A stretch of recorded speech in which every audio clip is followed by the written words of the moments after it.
კაპიტანი კობინი რადიოთის საგანგებო ზარს გადასცემს.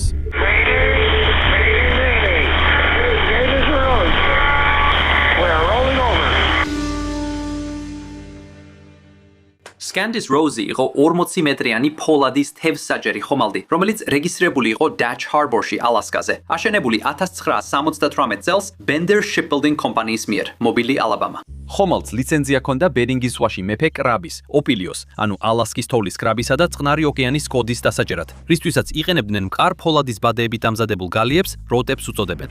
ზაფხულის თვეებში ხომალდი ბერინგის ზღვასა და ალასკის ყურეში ორაგულის თევზჭერისთვის დამხმარე ხომალდის ფუნქციას ასრულებდა. ის ეკუთვნოდა Scandis Rose-ის თევზჭერის კომპანიას, რომელიც ვაშინგტონის შტატის ბრემერტონში იყო დაფუძნებული და 2008 წელს შეიძინეს წინა მფლობელისგან. კომპანიის მფლობელობა 3 ადამიანს შორის იყო განაწილებული, ხოლო დენ მეცონი ხომალდის მენეჯერის როლს ასრულებდა და უმრავლესობის წილს ფლობდა. Scandis Rose 15 მილიონად იყო შეფასებული. ის აღჭურვილი იყო 12 გადარჩენის კოსტიუმით, 1 ავარიული მდებარეობის მაჩვენებელი რადიოშუქურით და 2 სამაშველო დივით. ეს ავარიული მდებარეობის მაჩვენებელი რადიოშუქურა შექმნილია ისე, რომ თავისუფლად ამოდივდივდეს თუ ხომალდი ჩაიძირება. ავტომატურად აქტიურდება და მისი სიგნალი შეიძლება მიიღონ თანამგზავრებმა მსოფლიოს ნებისმიერ წერტილში. ავარიული მდებარეობის მაჩვენებელი რადიოშუქურა აგზავნის საგანგებო სიგნალს უნიკალური იდენტიფიკაციის კოდით, რომელიც შეიცავს ინფორმაციას ხომალდზე, მის მდებარეობაზე, სახელს, გადარჩენის აღჭურვილობის ტიპზე და საგანგებო საკონტაქტო პირებზე ხმელეთზე. 2019 წლის 20 ივნისს Scandis Rose-მა მიიღო მდგომარეობისა და შეფასების დათვალიერების ანგარიში, რომელიც აჩვენებს, რომ ხომალდი კარგად იყო მოვლილი და დეტალური ინსპექტირება ჩაუტარდა. 2019 წლის აპრილიდან ივნისამდე მდგომარეობისა და შეფასების დათვალიერებას ახალი ხომალდის სტაბილურობის ანგარიში არ მოჰყოლია. სტაბილურობის ანგარიში გამოიყენება იმისთვის, რომ შეიქმნას ინსტრუქციების ნაკრები, თუ როგორ უნდა შენარჩუნდეს ხომალდის სტაბილურობა.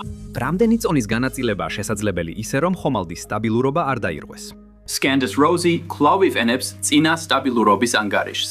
არ ვიცი, როდის განახდა ბოლოს ის ანგარიში. 2019 წლის 29 დეკემბერს კაპიტანი Gary Coben, უმცროსი და მისი 6 ეკიპაჟის წევრი ამზადებენ Scandis Rose, კოდიატის Canary Road-დან გასასვლელად. ბერინგის ზღვაში ქოთნებით ვირთევზას თევზჭერის სეზჭერის სეზონი იწყება 2020-ის 1 იანვარს. ბერინგის ზღვა ზამთარში ძალიან ცივია, 32 ფარენჰაიტის გრადუსი. Scandis Rose ყავს 7-კაციანი ეკიპაჟი, კაპიტანი და 6 გემბანის მუშა. კაპიტანი Gary Coben უმცროსი ფლობს ხომალდის 30%-ს და როგორც კაპიტანი ირებს გადაწყვეტილებებს როდის და სად ითევზაონ. მას აქვს თევზაობის 85 წლიანი გამოცდილება. აქედან 80 წელი გატარებული აქვს როგორც თევზმჭერი ხომალდების კაპიტანს ალასკის ყურესა და ბერინგის ზღვაში. 2009 წელს ის გახდა Scandis Rose-ის სრულგანაკვეთზე კაპიტანი და კოლეგების მიერ ითვლება ძალიან კარგ მეთევზედ და გამოცდილ კაპიტანად. გემბანის მუშის გამოცდილება მერყეობს მინიმუმ 1 წლიდან მსგავს ხომალდებზე მუშაობაში, მაქსიმუმ კი 20 წლამდე. გემბანის მუშა ამზადებს და მართავს სათევზაო აღჭურვილობას, ასწორებს და არემონტებს სათევზაო ხაფანგებს და საჭიროების შემთხვევაში კაპიტანს ეხმარება ხომალდის ნავიგაციასა და მართვაში. ერთი გემბანის მუშა, დევიდ კობინი, კაპიტნის შვილია. Art Ganasiusi ხომალდის ინჟინერია, Rock Reinicky გემბანის უფროსია. Setsoren Ganeroso ხომალდის მზარეულია. John Lawlers თევზაობის 11 წლიანი გამოცდილება აქვს და ხომალდს პირველად უერთდება გამგზავრებამდე 3 დღით ადრე. ხოლო Dean Gribley, რომელსაც 20 წლიანი გამოცდილება აქვს, ხომალდზე მოკლე ვადაში უერთდება. როცა კიდევ ერთი გემბანის მუშა წავიდა. მგონი ადრე Scandis Rose-ზე მუშავია, მაგრამ თავდაპირველად დაგეგმილი არ იყო ამ მოგზაურობაში. ეკიპაჟი ღამით გვიანამდე მუშაობს, ტვირთავს და ამაგრებს 188 კრაბის ხაფანგს. ბადეები წონაში განსხვავდება და ეკიპაჟის ხელთ არსებული სტაბილურობის ინსტრუქციების მიხედვით თითოეული ბადის წონა 369 კილოგრამია. ხაფანგები დალაგებულია 9 რიგად, წინა მხრიდან უკანა მხარისკენ და 4 რიგად გვერდიდან გვერდზე. ისინი აღწევენ 6 მეტრ სიმაღლის გემბანზე და იკავებენ ხომალდის მთავარი გემბანის მთელ სივრცეს. თითოეული რიგი დალაგებულია 5 ფენით, გარდა ხიდის მარჯვენა, ანუ სტარბორდის მხარის წინ მდებარე ადგილისა. სამართავ პოსტთან, სადაც ისინი მხოლოდ 4 ფენითაა დალაგებული, ასე რომ კაპიტანს შეუძლია მათ მიღმა ხედვა და ისინი ჯაჭვებითაა დამაგრებული ხომალდზე. სამართავი პოსტი ცოტათი სადარაჯო პუნქტს გავს, სადაც კაპიტანს შეუძლია მართოს ხომალდი და დაინახოს სად მიდის. მეორე დღეს, 30 დეკემბერს, ისინი გადადიან საწვავის დასატენ სადგურზე, სადაც ავსებენ 2100 გალონ დიზელის სადროს. ავსებენ წყლის აუზებს. ყიდულობენ 6811 კილოგრამ სატყუარას და ტვირთავენ მას წინა საწყობში. კაპიტანი კობინი ატარებს უსაფრთხოების წვრთნებს ეკიპაჟთან ერთად. ისინი განიხილავენ ძრავის ოთახის ხანძარსაწინააღმდეგო სისტემას, სამაშველო ტივების მდებარეობას. როგორ გამოიყენონ ხომალდის ავარიული რადიოშუქურა და როგორ განახორციელონ Mayday ზარი ხომალდის რადიოებით.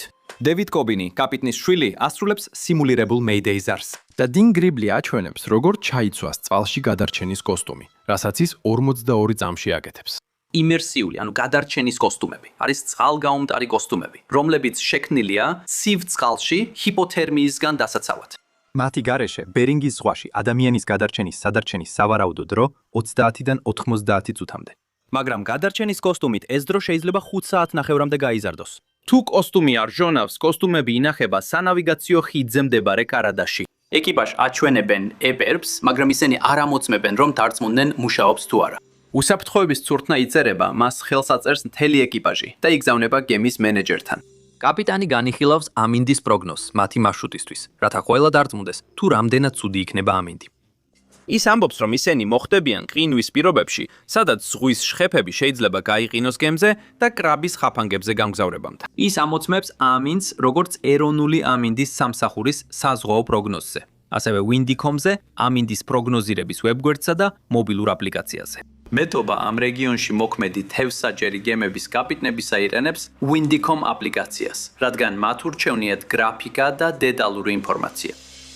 მათი გასვლის 5 საათით ადრე ეროვნული ამინდის სამსახური გემის მარშრუტზე გასცემს საზღვაო პროგნოზს. შტორმული ძალის ქარისა და ძლიერი გამყინავი შხეფების გაფრთხილებებით. 20 საათსა და 35 წუთზე 30 დეკემბერს სკანდის როუზი ტოვებს კოდაიაკს, საშუალო 10 კვანძის სიჩქარით. მისი დაგეგმილი მარშრუტი გადის კუპრუნოვის სრუტეზე, შემდეგ სამხრეთ-დასავლეთით შილიკოვის სრუტეზე, პოლსპასისკენ და შემდეგ ბერინგის ზღვაზე. ნავსადგურის დატოვების შემდეგ კაპიტანი ქმნის მორიგეობის განრიგს ეკიპაჟისთვის, რათა ისინი იყვნენ ნავიგაციაზე, მორიგეობაზე და მართავდნენ ხომალდს. კაპიტანი კობინი ხომალდს 6 საათის განმავლობაში მართავს, ხოლო თითოეული ეკიპაჟის წევრი 1 საათს იქნება მორიგეობაზე. როტაცია მეორდება ყოველ 12 საათში, 21 დეკემბერს 02:00-დან 08:00-მდე. ეკიპაჟი საათიანი მორიგეობით იცვლის ერთმანეთს ხიდზე მორიგეობისას. თითოეული მორიგეობის ბოლოს ეკიპაჟის წევრი ამოწმებს ძრავის ოთახს, რათა დარწმუნდეს, რომ ხომალდის ძრავები და დამხმარე მოწყობილობები კარგ მდგომარეობაშია. მოგზაურობის პირველ საათებში. ტალღები მოდის მარცხენა, ანუ მარცხენა ბორტიდან, ხოლო ქარი მოდის მარჯვენა, ანუ მარჯვენა ბორტიდან. ხიდის შიგნით მხოლოდ 2 ფანჯარას აქვს გამათბობელი, რომ ტყინვა არ დაადგეს. მორიგე მეთოყური აღნიშნავს, რომ ხომალდმა რამდენიმე ტალღა მიიღო ცხვირზე და ტყინული გროვდება ხომალდის მარჯვენა მხარეს და წინა ხაფანგებზე. მისი შეფასებით ყინულის სისქე დაახლოებით 1 ინჩია წინა მარჯვენა ხაფანგების ბადეზე და ხომალდის გარემო აჯირებს. მაგრამ ის საკმარისად სქელი არ არის, რომ ყინულის მოცილება დასჭირდეთ. ყინულის მოსაცილებლად მათ სიჩქარის შემცირება, ქარში შესვლა და ყინულის ჩაქუჩებით დამტვრობა სჭირდებათ. სკენდის როუზი აგრძელებს სტაბილურ სამხრეთ-დასავლეთის კურსს. ძრავი მუდმივ ბრუნვაზეა, მაგრამ მისი სიჩქარე 10-დან 6.5 კვანძამდე მცირდება.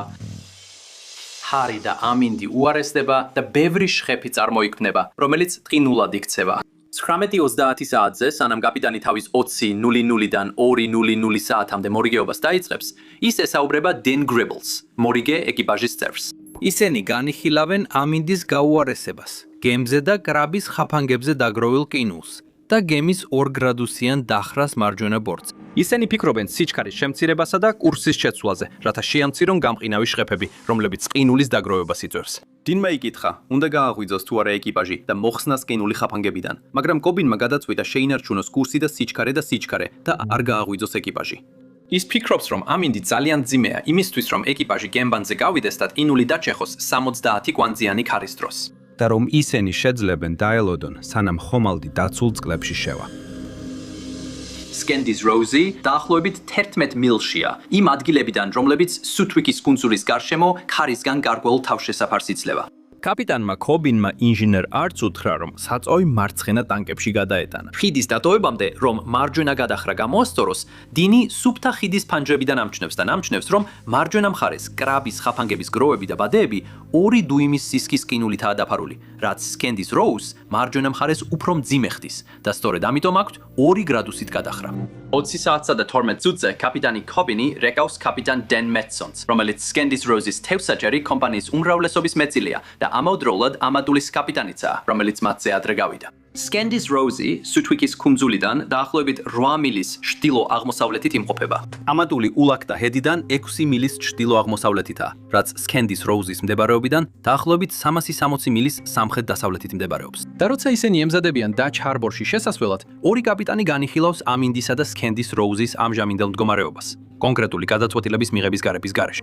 კობინი რეკავს თავის კოლეგა კაპიტანს, კომერციულ სათევზაო გემ Pacific Sounder's-ზე. ის ეუბნება, რომ გემი ძლიერად იყინება და შეშფოთებულია, რადგან ახლა გემს მარჯვენა მხარეს ძლიერი გადახრა აქვს. ეკიპაჟმა Scandies Rose დატვირთა გემზე არსებული სტაბილურობის ინსტრუქციების მიხედვით, მაგრამ ეს ინსტრუქციები სანდო არ არის.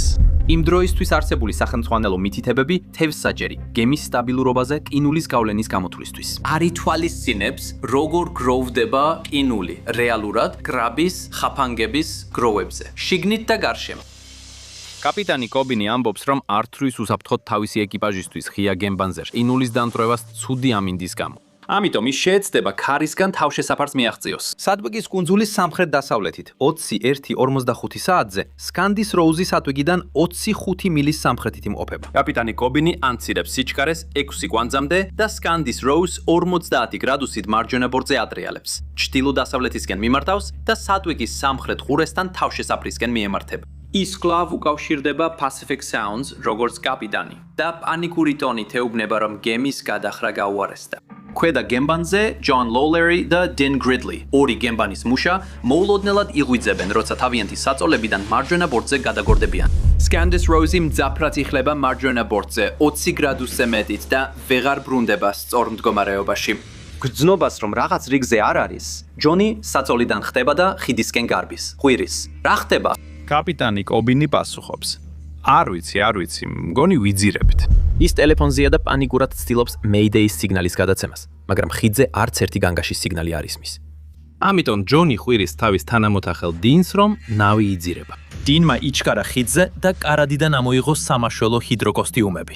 რამდენიმე წუთში ხიდზე კიდევ 3 ეკიპაჟის წევრი იკრიბება, მაგრამ ინჟინერი არ. როდესაც Scandies Rose ძლიერად იხრება მარჯვენა ბორცზე, ისინი ცდილობენ საგანგებო კოსტიუმების ჩაცმას. როგორც კი ჯონი თავის საგანგებო კოსტიუმს ნახევრად იცვამს, ის ხიდიდან გადის მარცხენა ბორტის კარიდან. დინიც ცდილობს ჩაიცვას თავისი სამაშველო ჰიდროკოსტიუმი. სკამი, რომელსაც ის იყენებს თავის დასაყრდნობად, ხვდება და ის იატაკზე ვარდება. ის მიძრება მარცხენა ბორტის კარიდან, სადაც ჯონი ეხმარება მას კოსტიუმის ჩაცმაში. 21 საათსა და 55 წუთზე კობინი საბოლოოდ გადასცემს Mayday სიგნალს რადიოთი.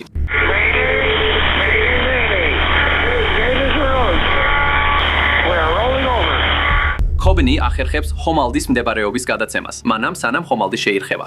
ის იატაკზე ეცემა და სრიალით მიიწევს ხიდის მარჯვენა კედლამდე. 21 საათსა და 55 წუთზე კოდიაკის სანაპირო დაცვა იღებს Mayday სიგნალს. როცა პასუხობენ, Scandies Rose-დან პასუხს ვერ იღებენ. სანაპირო დაცვა დაუყოვნებლივ ატყობინებს სანაპირო დაცვის მე-17 ოლქის სარდლობის ცენტრს ჯუნოში, რომ გემი გასაჭირშია, აწვდის გემის სახელსა და მდებარეობას. მე-17 ოლქი ამ ინფორმაციას გადასცემს სანაპირო დაცვის სექტორს. ანკორიჯში 22 საათსა და 8 წუთზე ანკორიჯის სანაპირო დაცვის სარდლობის ცენტრი აძლევს ბრძანებას კოდიატის ავიაბაზას, გაუშვას MH-60 Jayhawk-ის სამაშველო ვერტმფრენი.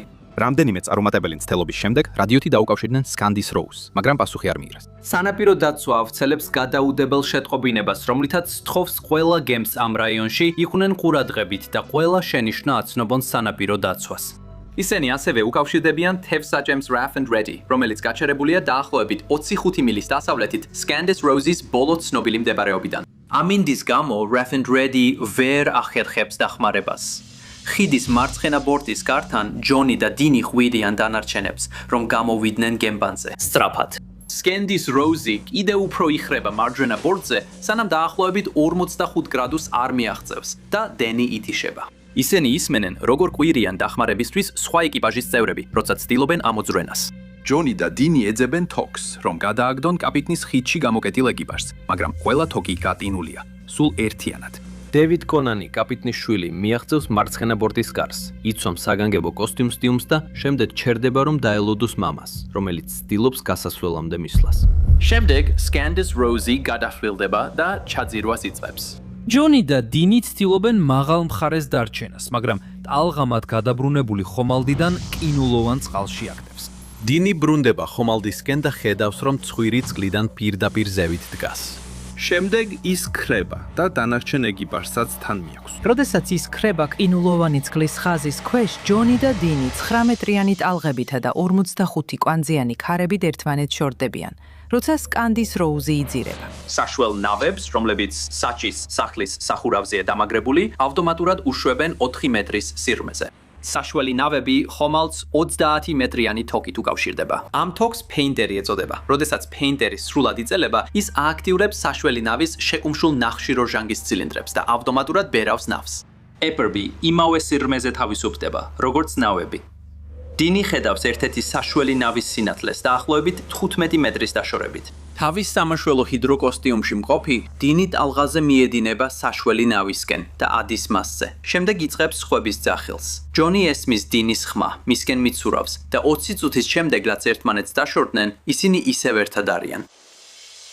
მძიმე წყალში საშუალი ნავი წყლით ივსება, მიუხედავად იმისა, რომ ნავში უკვე მეტრზე მეტი წყალია. ის ცურავს და წყალი სინამდვილეში ამ ნავს შტორმში სტაბილურს ხდის. 딘 და ჯონი ყინულივით ცივ წყალში არიან ჩაძირულები, მაგრამ მათი კოსტიუმები სხეულის სითბოს ინარჩუნებს, რაც მათ საშუალებას აძლევს გაუძლონ სასტიკად ცივ პირობებს. 10 წუთის შემდეგ ნავის ნატურა ბნელში ქრება. ისინი მეორე სამაშველო ნავის სინათლეს ხედავენ. მათ სურთ მისკენ გაცურონ, მაგრამ უკვე იბრძვიან გადარჩენისთვის სველ, ცივ და მერყევ სამაშველო ნავში. ამიტომ სიტუაციის შეფასების შემდეგ ისინი გადაწყვეტენ, რომ რისკზე არ წავიდნენ. გავიდა გარკვეული დრო და ისინი პოულობენ გადაუდებელი გადარჩენის ნაკრებს, რომელიც მყარად არის მიბმული ნავის გართან, ცივ წყალში გადარჩენის კოსტიუმის მოცულობითი ხელმძათმანებით. ისინი ცდილობენ გადარჩენის ნაკრების გახსნას. შემდეგ კი ესმით, როგორ ტრიალებს ვერტმფრენი ცაში მათ ზემოთ. ამიტომ ისინი სწრაფად უშვებენ სიგნალურ რაკეტებს გადარჩენის ნაკრებიდან, რათა მიიპყრონ მისი ყურადღება. ყველა სიგნალური რაკეტის გამოყენების შემდეგაც კი ისინი მაინც ვერ ხედავენ სამაშველო საშუალებას. ეს უბრალოდ ქარია, რომელიც მათ ატყუებს კოდიაკის საჰაერო სადგურზე. სამაშველო ოპერაციის დაგეგმვა რთულდება შორეული მდებარეობისა და მძიმე ამინდის პირობების გამო, რაც აყოვნებს ჯეიჰოკის სამაშველო ვერტმფრენის აფრენას. დამატებითი ფრენის დაგეგმვაა საჭირო და საჰაერო ეკიპაჟი ვერტმფრენში დამატებით საწვავს ტვირთავს, რათა გაზარდოს მისი მოქმედების რადიუსი და საძიებო დრო. 23:30 საათზე საგანგებო ზარის მიღებიდან 90 წუთზე მეტი დროის შემდეგ სამაშველო ვერტმფრენი საბოლოოდ აფრინდა კოდიის საჰაერო ბაზიდან, რათა დაიწყოს საძიებო სამაშველო ოპერაცია. რამდენიმე წუთის შემდეგ მე-17 ოლქის სარდლობის ცენტრი სანაპირო დაცვის გემ მელონს, რომელიც პატრულირებდა და ჩარბორთან, გადაამისამართებს სკანდის როუზის ბოლო ცნობილ მდებარეობაზე. მელონის სავარაუდო მისვლის დრო 16 საათზე მეტია. ანკორიჯში მდებარე ელმენტონ რიჩარდსონის ავიაბაზიდან C-130 ტიპის თვითმფრინავი იგზავნება სამძებრო ოპერაციაში დასახმარებლად და კომუნიკაციის გადამცემი პლატფორმის ფუნქციის შესასრულებლად. ექსტრემალური ამინდის გამო სანაპირო დაცვის ვერტმფრენის პილოტებს უწევთ ღრუბლების ქვემოთ ფრენა 91 მეტრის სიმაღლეზე, ნახევარ მილზე ნაკლები ხილვადობით. კუნძულების გარშემო ქარის ძლიერი დაბერვა იწვევს ძლიერ ტურბულენტობასა და დაღმავალ ნაკადებს, რომლებიც იმდენად ძლიერია, რომ ორივე პილოტი ცდილობს ვერტმფრენის ჰორიზონტალურად შენარჩუნებას. 0200 საათზე 2 საათნახევრიანი ფრენის შემდეგ 170 მილის გზის დაფარვის შემდეგ MH-60 ჯეიჰოკის ვერტმფრენი მიადგა Mayday-ის კოორდინატებს. ტალღების სიმაღლე 6-დან 9 მეტრამდეა, ქარის სიჩქარე კი 35-დან 50 კვანძამდე, ძლიერ წვიმასა და თოვლში. Scandis Rose-ის ავარიულ რადიოშუქურას აქვს 48 საათიანი მოქმედების ვადა. მაგრამ სანაპირო დაცვას მისი სიგნალი არ მიუღია, რადგან არ არსებობს სიგნალი, რაზეც უნდა მიაგნო. სამაშველო ვერტმფრენი იწყებს საძიებო მანევრს, ეძებს ხომალდს, გადარჩენილებს ან ნამსხვრევების ველს. ისინი პოულობენ სამაშველო ნავს და აგზავნიან სამაშველო მოცურავეს შესამოწმებლად, მაგრამ აღმოჩნდება, რომ ნავი цаრიელია. 4 საათის შემდეგ, რაც სამაშველო ნავში ჩასხდნენ, ჯონი და დინი ისმენენ ძრავის ხმას და ხედავენ იმას, რასაც გემის ანძის ნატურად მიიჩნევენ. როდესაც აღარ დარჩათ გასაშვები მარშხალები. ისინი ეძებენ სამაშველო ნავის აღჭურვილობის ჩანთაში და პოულობენ ფანარს, რომელსაც გემისთვის სიგნალად იყენებენ. გემის ერთ-ერთი პილოტი, რომელსაც ღამის ხედვის სათვალე უკეთია, ამჩნევს შორიდან მოციმციმე ფანარს. მაშინ როცა სამაშველო მოცურავეებს 02:08 საათზე ვერტმფრენში აბრუნებენ. 2020-ის 1 იანვარს სანაპირო დაცვის სამაშველო ვერტმფრენი პოულობს მეორე სამაშველო ნავზე მყოფ ორ ეკიპაჟის წევრს. კიდევ ერთხელ, სამაშველო მოცურავეები ეშვებიან სამაშველო ნავთან და ეხმარებიან ორივე ეკიპაჟის წევრს, სანამ მათ ვერტმფრენში აიყვანენ. როგორც კი ვერტმფრენში ავიდნენ, ორი გადარჩენილი პილოტებს უყვება, რომ გემის ჩაძირვამდე სხვა ეკიპაჟის წევრები არ დაუნახავთ, რომ გაქცეულიყვნენ. ეხლა საწვავის ნაკლებობის გამო სამაშველო ვერტმფრენი კოდიის ბაზისკენ იღებს კურსს. CEAS 30 ადგილზე რჩება, რათა გააგრძელოს საზღვაო ინფორმაციის გადაცემა. MH-60 Jayhawk-ი გადარჩენილების კოორდინატებს CEAS 30-ის მეშვეობით სანაპირო დაცვის სარდლობის ცენტრს ატყობინებს. სანაპირო დაცვა ქმნის საძიებო სქემას და კოორდინატებს შემდეგ ვერტმფრენს გადასცემს, მაგრამ გადაცემული მდებარეობის ინფორმაცია არასწორია. ოდიანკისკენ მიმავალ გზაზე პილოტი საწვავის დაზოგვის მიზნით დამხმარე ენერგოაგრეგატს თიშავს, რის შედეგადაც გათბობაც ითიშება. გადარჩენილებსა და ეკიპაჟს ფრენის დასრულებამდე გატინულ განყოფილებაში მოუწევთ ლოდინი. 03:24 საათზე მეორე MH-60 კოდიანკის საჰაერო ბაზიდან აფრინდება, რათა გადარჩენილების დამადებითი ძებნა გააგრძელოს. 03:40 საათზე My Days, ზარიდან 6 საათის შემდეგ პირველი MH-60, რომელშიც ორი გადარჩენილია, კოდიანკის საჰაერო ბაზაზე ეშვება. სადაც დინი და ჯონი გადაჰყავთ მოლოდინში მყოფ სასწრაფო დახმარების მანქანაში და ადგილობრივ საავადმყოფოში გადაჰყავთ ჰიპოთერმიის სამკურნალოდ. 05:34 საათზე მეორე ვერტმფრენი ადგილზე ჩადის და მიხვება საძიებო მარშრუტს, რომელიც არასწორი კოორდინატებიდანაა შექმნილი. გადაცემული კოორდინატები My Day-ის სიგნალის მდებარეობიდან 78 მილის ჩრდილოეთითაა. 06:40 საათზე ვერტმფრენი ადგილს ტოვებს და ბაზაზე ბრუნდება. მხოლოდ ამის შემდეგ აცნობიერებს საძიებო სამაშველო შტაბის შეცდომას. ყველა შემდგომი საძიებო ოპერაცია მიმდინარეობს სწორად და განახლებული საძიებო ზონით, რომელიც ეფუძნება My Day-ის ზარის კოორდინატებს და 1 იანვარს განახლებულ სამაშველო TV-ის კოორდინატებს. საზღვაო დაცვის MH-60 ტიპის ვერტმფრენები აგრძელებენ ტერიტორიის ძებნას. პირველი CEAS 30 ტიპის თვითმფრინავს ანკორეჯიდან კიდევ ერთი CEAS 30 ცვლის, რომელიც საზღვაო დაცვის კატერს ეკუთვნის. Melanie Dutch Harbour-დან 16:15-ზე ჩადის შემთხვევის ადგილზე, რათა დაეხმაროს საძიებო სამუშაოებში, მაგრამ მზის ჩასვლამდე 17:01-ზე Melanie-ის კაპიტანი საძიებო ოპერაციიდან გამოდის. იმის გამო, რომ გემბანზე მგზავრობისას მყარი ყინული დაგროვდა, 18:08-ზე My Day-ის სიგნალის მიღებიდან 20 საათის შემდეგ და გადარჩენილების 16 საათიანი ძებნის შემდეგ სანაპირო დაცვის სამსახურმა საძიებო სამაშველო ოპერაციები შეაჩერა. ორი გადარჩენილი Providence კოდიაკის კუნძულის სამედიცინო ცენტრში მოათავსეს, სადაც მათ გაუგეთეს ჰიპოთერმიისა და გადაცივების მკურნალობა, რის შემდეგაც იმავე დღეს გაწერეს. კაპიტანი და დარჩენილი 4 ეკიპაჟის წევრი ვერ გადაარჩინეს.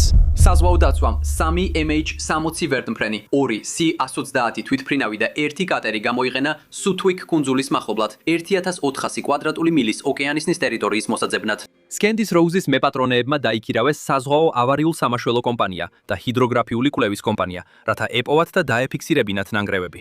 2020 წლის 9 თებერვალს Paradigm Marine-ის საკუთრებაში და ოპერირებაში მყოფი მოტორიანი ხომალდი Endurance კოდიაკის ნავსადგურიდან გავიდა. Endurance იყენებდა პოზიციის მონაცემებს, რომლებიც ალასკის საზღვაო პრევენციისა და რეაგირების ქსელმა მიაწოდა. საზღვაო დაცვამ და სკანდის როუზის მფლობელებმა საძიებო ტერიტორია შეამცირეს. 10 თებერვლის დილით Endurance მივიდა სკანდის როუზის ბოლო ცნობილ პოზიციაზე და წყლის ზედაპირზე ნახა დიზელის საწვავის ლაქა, რომელიც მე-4 მილის სიგრძეზე იყო გადაჭიმული. სონარის გამოყენებით მათ სკანდის როუზი დაახლოებით 49 მეტრის სიღრმეზე იპოვეს, My Day-ის პოზიციიდან დაახლოებით 325 მეტრში. გემის მარჯვენა ბორტზე აღმოსავლეთ-დასავლეთის მლეთის მიმართულებით ცხვირი აღმოსავლეთისკენ იყო მიმართული და მარჯვენა ბორტის მხარეს ნამსხვრევების ველი იყო. Swiss Spear-ზე დაახლოებით 29 მეტრი 13 მეტრზე გემზე მიმაგრებული სათევზაო ბუები ზემოთ ამოტივდივდა და წყლის ზედაპირიდან თითქმის 12 მეტრით ქვემოთ იყო. 11 და 13 თებერვალს მათ ჩაატარეს აროუი ვიდეო დაკვირვებები. ზამთრის ამინდის და მოქცევის პირობებში მუშაობდნენ. აროუიმა დააფიქსირა სკანდის როუზის ნამსხვრევები და ნამსხვრევების ველი. მათ იპოვეს ცარიელი ეპირბის სამაგრი გემის მარცხენა ბორტზე, ხიდის კარის უკანა მხარეს. გემის რამდენიმე გარეკაი, როგორც ჩანს, დაზიანებულია შეჯახების შედეგად, Swiss Spear-თან. გემის ფსკერის, მარცხენა ბორტისა და კიჩოს ვიდეო მასალა მაჩვენა, რომ კორპუსი დაუზიანებელია. გამოკვლევის ანგარიში აღნიშნულია, რომ ორ ნარინჯისფერ გადარჩენის კოსტიუმში, რომლებიც როგორც ჩანს ადამიანების ნეშტებს შეიცავდა, ხიდზე შენიშნეს, მაგრამ ისინი არ ამოუყვანიათ. სხვა გადარჩენის კოსტიუმები არ შეუნიშნავთ. 13 თებერვალს ბოლო აროვის ჩაყვინთვის შემდეგ ენდურანსი კოდაიაკში დაბრუნდა გაუარესებულ ამინდში. სკანდის როუზი არასდროს ამოუყვანიათ, მაგრამ წლების შემდეგ ზოგიერთი ბუი ნაპირზე გამოირეცხა და კაპიტანი კოვენტის ოჯახს დაუბრუნეს.